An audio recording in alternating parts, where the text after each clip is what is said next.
Hello नमस्कार दोस्तों, स्वागत है आपका मेरे YouTube चैनल अकाउंटिंग सॉल्यूशन। तो आज मैं आपको बताऊंगा एक बेसिक सी नॉर्मल सी चीज। हम मिडिल क्लास फैमिली में क्या होता है कि हम सेविंग नहीं कर पाते हैं और सेविंग का हमें तरीका भी नहीं पता होता है, हम किस तरह से सेविंग करें। क्या होता है, म्यूचुअल फंड, शेयर मार्केट, ये मिडिल क्लास फैमिली के लायक नहीं है क्योंकि हमारी इनकम नहीं होती और हमें नॉलेज भी नहीं होती है, तो इतना रिस्क नहीं ले सकते हम। तो नॉर्मल सी चीज हम आज सेविंग के बारे में पढ़ेंगे कि हम किस तरह से सेविंग करें। सबसे पहले क्या होता है, जो हम मिडिल क्लास होते हैं हमारी सैलरी इसके बीच में ही होती है, ज्यादा से ज्यादा 20 के पहुंच जाती है। इतनी सैलरी होती है, इसमें हम अपने घर का खर्चा भी चलाएं और अपनी लाइफ के लिए सिक्योर भी करें। तो किस तरह से करें ये चीज मैं बताऊंगा आपको। कि क्या होता है कि हम 10 कमाते हैं, 10 के 10 हम जीरो कर देते हैं, 15 कमाते हैं जीरो कर देते हैं। तो उससे क्या होता है, आने वाली लाइफ में हमारी क्रेडिट मतलब उधार, ब्याज, इंटरेस्ट, ये सब चीज से हम परेशान हो जाते हैं। बच्चों की एजुकेशन वगैरह, ये इस तरह किस तरह से हम इसको हैंडल करें। तो करना तो मुश्किल है थोड़ा, लेकिन हमें करना पड़ेगा उस चीज के लिए। तो सबसे पहले मैं बताता हूँ, अगर मान लो सपोज आप 15,000 कमाते हो, 50 के मंथ, प्लस ओवर टाइम या आपका कोई एक्स्ट्रा काम करना पड़ेगा जिससे कि आप इस चीज को खींच के 20 तक ले जाए, 20 के तक ले जाए मंथली में, ये चीज आपको करनी पड़ेगी। तो सबसे पहले आपकी लाइफ के लिए सबसे जरूरी क्या चीज है, सबसे पहले जरूरी है LIC,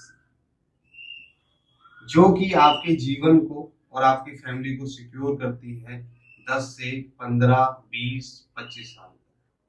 अब आप कहेंगे कि इतना पैसा तो हमारे पास है नहीं, हम किस तरह से। तो जरूरी नहीं है कि आप LIC में 4,000 रुपए डालें मंथली। LIC लो आप 1,000 से 1,500 के बीच में, जो कि आपकी 20 साल या 25 साल में जब मैच्योर होगी तो आपको कम से कम 7 से 8 लाख रुपए दी जाएगी। और मैं जहां तक कहूंगा, एक ये ले लीजिए अगर हो सकता है तो, नहीं तो दूसरी एक मनी बैक आता है, मनी बैक, उसको लीजिए जो 4 साल में, हर 4 साल में आपको कुछ पैसा अमाउंट रिटर्न करती है जितना आपने जमा किया है। और आपको जो एंड होता है, एंड में जो पैसा जमा होता है 5 लाख रुपए कम से कम, अगर आप ये 1,000-1,500 की करोगे तो 5 लाख रुपए और 30,000 रुपए मंथली, सॉरी, 4 साल में मिलता रहेगा, जिससे को आपको सपोर्ट मिलता रहे। तो पहली चीज LIC पे आप गौर करें। आप नहीं इन्वेस्ट कर सकते तो 1,000-1,500 की LIC लें जरूर, जिससे कि आपके आने वाले साल जब आपका बच्चा 20 साल का हो, 18 साल का हो, तो आपको किसी के पास जाने की जरूरत ना हो, 5-10 लाख रुपए आपको उस चीज से मिल जाए। ठीक है, दूसरी चीज क्या होती है हमारी, दूसरी चीज बताते हैं। पहली चीज होगी हमारी LIC। मान लो इसमें 1,500 निकाल दिया 20,000 में से। दूसरी चीज होती है हमारी एक RD होती है, जो कि हम बैंक के थ्रू करते हैं। RD होती है, इसमें कोई फिक्स नहीं है, इसमें आप 500 रुपए से स्टार्ट कर सकते हैं और आप पे जितना है आप उतना RD कर सकते हैं। RD और FD में बहुत अंतर होता है, ये मैं बाद में बताऊंगा। RD इसलिए कह रहा हूँ कि आपने 1,500 की RD की, तो आप यहाँ पे 1,500 या 2,000 की एक RD कर सकते हैं मंथली। ये आपके महीने महीने कटेगी। अगर आप 5 साल की करना चाहें, 10 साल की करना चाहें, जितनी भी करना चाहें आप कर सकते हैं, उसकी कोई इश्यू नहीं है। अगर मान लो सपोज आपको बीच में जरूरत पड़ती है 2 साल बाद, तो आप इसको अपने बैंक में जाके नेक्स्ट डे RD ब्रेक करवा सकते हैं। ये आपकी एक RD होती है, जिससे कि आप अपने घर का खर्चा चला सकते हैं, मजबूरी में किसी से उधार लेने की जरूरत नहीं है।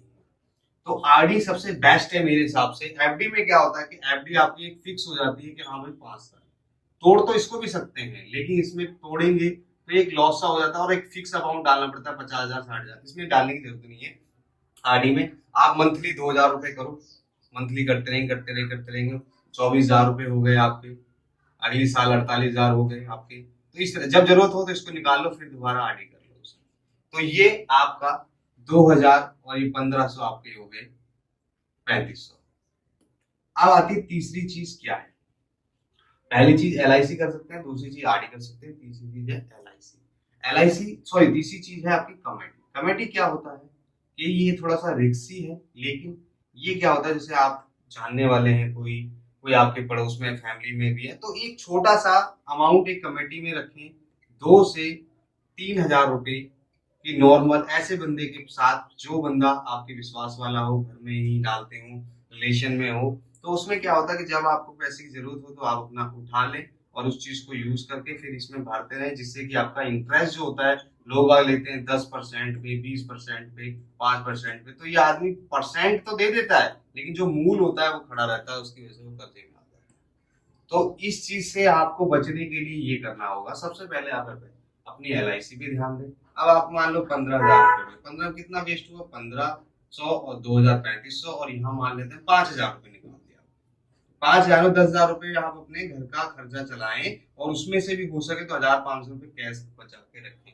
जिससे क्या होता है कि आपको किसी के पास जाने की जरूरत नहीं होगी, आपको हाथ फैला के मांगने की जरूरत नहीं होगी, इंटरेस्ट में पैसा लेने की जरूरत नहीं होगी, कभी भी कर्जे में नहीं आएंगे। जब इंटरेस्ट में लेंगे तो जीरो होगा, यही चीज बढ़ते बढ़ते आपको जीरो से फिर जीरो और जीरो, जो भी पैसा होगा सब इसमें चला जाएगा। तो आप अपना ध्यान रखें, हमेशा छोटी सेविंग में इस तरह से सेविंग करें। 10 से 15,000 रुपए है, और अगर ज्यादा सैलरी है तो और बढ़ाएं इसको। इसको एक अपने लिए लें, एक अपनी वाइफ के लिए लें। RD एक अपनी 1,000 रुपए के अपने अकाउंट में कराएं, 1,000 रुपए की अपनी वाइफ के अकाउंट में कराएं, जिससे कि एक तोड़ दी दूसरा पैसा है। तीसरा कमेटी है, इस पे थोड़ा सा कम रिस्क लें, कम डालें अमाउंट, 1,000 2,000 3,000 रुपए तक की रखें एक, ठीक है। लेकिन ये जो है RD, इसको आपको करना है मंथली, इसमें इंटरेस्ट भी मिलेगा, और LIC, ये चीज करेंगे तो आपकी लाइफ सिक्योर होगी। अगर मेरी वीडियो से देखने से आपको कुछ नॉलेज मिली हो, कुछ सीख मिली हो, तो मेरे चैनल को सब्सक्राइब करें, अकाउंटिंग सॉल्यूशन। ऐसी ही वीडियो नॉलेज की मैं लेते आऊंगा, और आपको कोई भी इशू परेशानी हो तो प्लीज कमेंट करें, मैं उसके ऊपर भी आपके लिए वीडियो बनाऊंगा। नमस्कार, धन्यवाद।